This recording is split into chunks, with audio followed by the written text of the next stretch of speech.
tonight, a welcome beyond their wildest dreams. Australian paddlers James Castrician and Justin Jones have completed their epic voyage to New Zealand. Had left northern New South Wales 62 days ago. The men were met by 45,000 spectators. This is one of the greatest adventure stories. The two Australian adventurers trekking across Antarctica. It's on a record-breaking trek.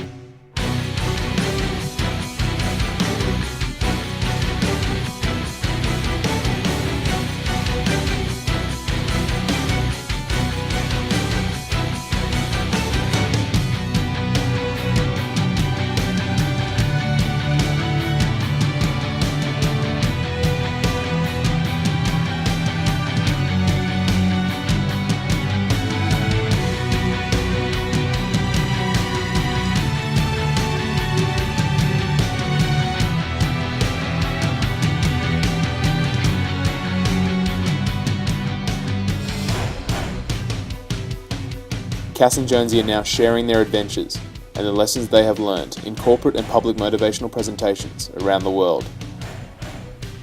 A partial list of their clients can be seen on screen now. Unlike sportsmen and business people, the risks that they face are real and life-threatening. Since returning from the Tasman expedition, the boys have spoken to over 180,000 individuals.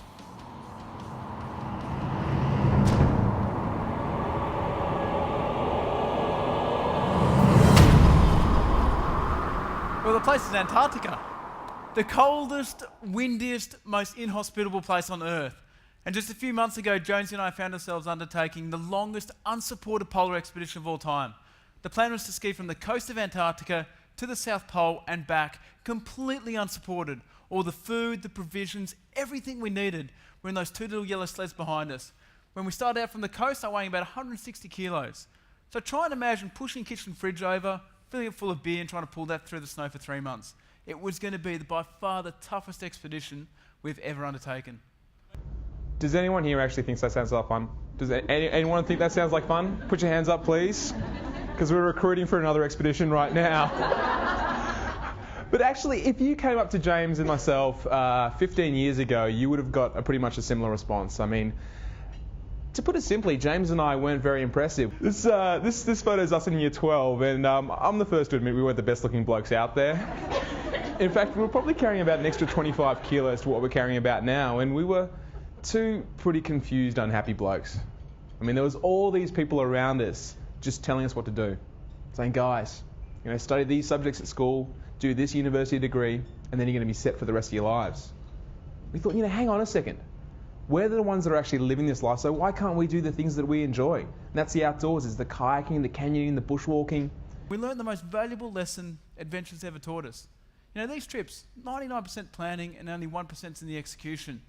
Everything has to be thought of meticulously before you find yourself out there. You've got to have the redundancies in place, you've got to have the backup systems, so when things go wrong, and inevitably things will go wrong on an expedition, you've got to have the systems there to deal with it. We were the managers of this group. We let the team down. The team didn't let us down. We let a 10% shift happen here. And as a result, all these things just accumulated and built up and led to a kayak that just wasn't capable of taking on the Tasman. And you can't go out there and ignore market forces or currents out there in the middle of the Tasman Sea. What you've got to do is you've got to actually try and use that to your advantage. So what we did in that moment was we decided to paddle 150 kilometres back towards Australia and loop around to the south using the winds and the currents to help push us along so that we could work out to the outer edge of that current, and then when we're down the bottom, make a break for it. And all of a sudden, James taps me on the shoulder and he goes, mate, look, I don't want to alarm you, but I think there's a fin out here. Actually, look, mate, I don't want to hear that. You said this morning you wanted to see a shark. It's in your head. It's all in your imagination. Don't worry about it, mate. No, mate, there's a shark out here. And all of a sudden, there's this big bang, and the kayak lurches to the side. And these two sharks pop up and start grinding and rubbing themselves up against the kayak. So we're cocooned in the back of this kayak, feeling them grinding and rubbing themselves up against us. Their skin feels exactly like sandpaper. And it was one of the most bizarrely intimate nights of my life.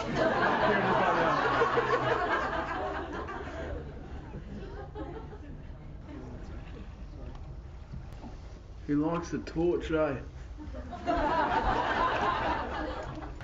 Man, this is freaky. I tell you what they're doing. You can hear them rubbing their bodies up against the kayak. And just to mention on camera, we're both naked. We're sitting here like little school kids. We're freaked out of our minds right now. We don't know what's going on. Look, this is a breakfast show, so we're not going to go into the nudity. So we had this idea. We're going to be the first people to walk from the edge of Antarctica to the South Pole and back, completely unsupported, and we had no clue how to go about it. I mean, it's one thing to come up with a great idea. It's another thing to go out there and take that first step. And sometimes that's a really hard barrier to overcome that obstacle of it just seems too big. But for us, it was about breaking it down into bite-sized little chunks and just asking all these different questions. So we then decided we needed to get a team together. We needed to find out the people who are the best out there in the world so we could go out there and stop issues like frostbite. You know, who had the world's best practices in different facets of the expedition and bring them all together so that we could actually use their collective knowledge to fuel our journey and our desires. So it took us about 14 months to pull all this information together into a central document which became our blueprint. It's basically a risk management document, and it was going to be our how-to. It was going to be how we were going to address things, why we were going to succeed where other people had failed, what our redundancies were going to be, what kind of training program we needed to get our skills and competency up to a level that we needed. We pulled all this information, and then when we saw it on paper, geez, it made things so easy. All we had to do was put that stuff into practice in the years leading up to the trip, and then when we got out there, just had to implement it. I went out onto one crevasse, and then all of a sudden, the entire thing just collapsed underneath me. I started falling down, my ski pole snapped on either wall of this crevasse, and then I was pulled up. And I looked down below my feet, there was nothing down below me. The only thing that had stopped me from going further was the trace line running back to my heavy sled had dug into the snow. Jonesy ran up to the lip of the crevasse, pulled me up on my shoulders, and the two of us just stood there, absolutely terrified, just thinking to ourselves, what the hell have we got ourselves into? But by day 80, we'd been out there for an incredibly long time. Our bodies literally started to die on us. They just fell apart. Our hands and our feet were the first things to go.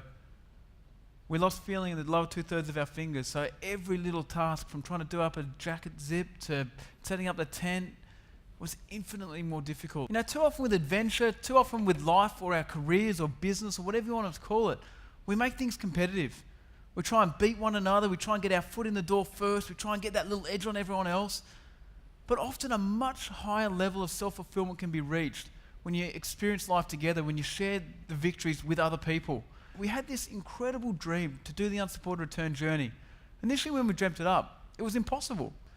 But we started to do a bit of research and came up with a list of questions, and that was our starting point. It was the first thing we needed to do to get the snowball rolling. And then we engaged this incredible team from all over the globe. By the time we were in Antarctica, there were people from 17 different countries funneling information towards us. And then we pulled that information into a central document which became our risk management document. It was the backbone of the expedition. So we pulled the world's best practice and just tweaked it that little bit. And that made all the difference when we were in Antarctica. When we finally got down to the big Southland, we pushed ourselves harder than we'd ever pushed ourselves before. And the only reason why we could push so hard is because we had all these systems in place that are around us that enable us to do so. He's down! He's down! Woo! We're going!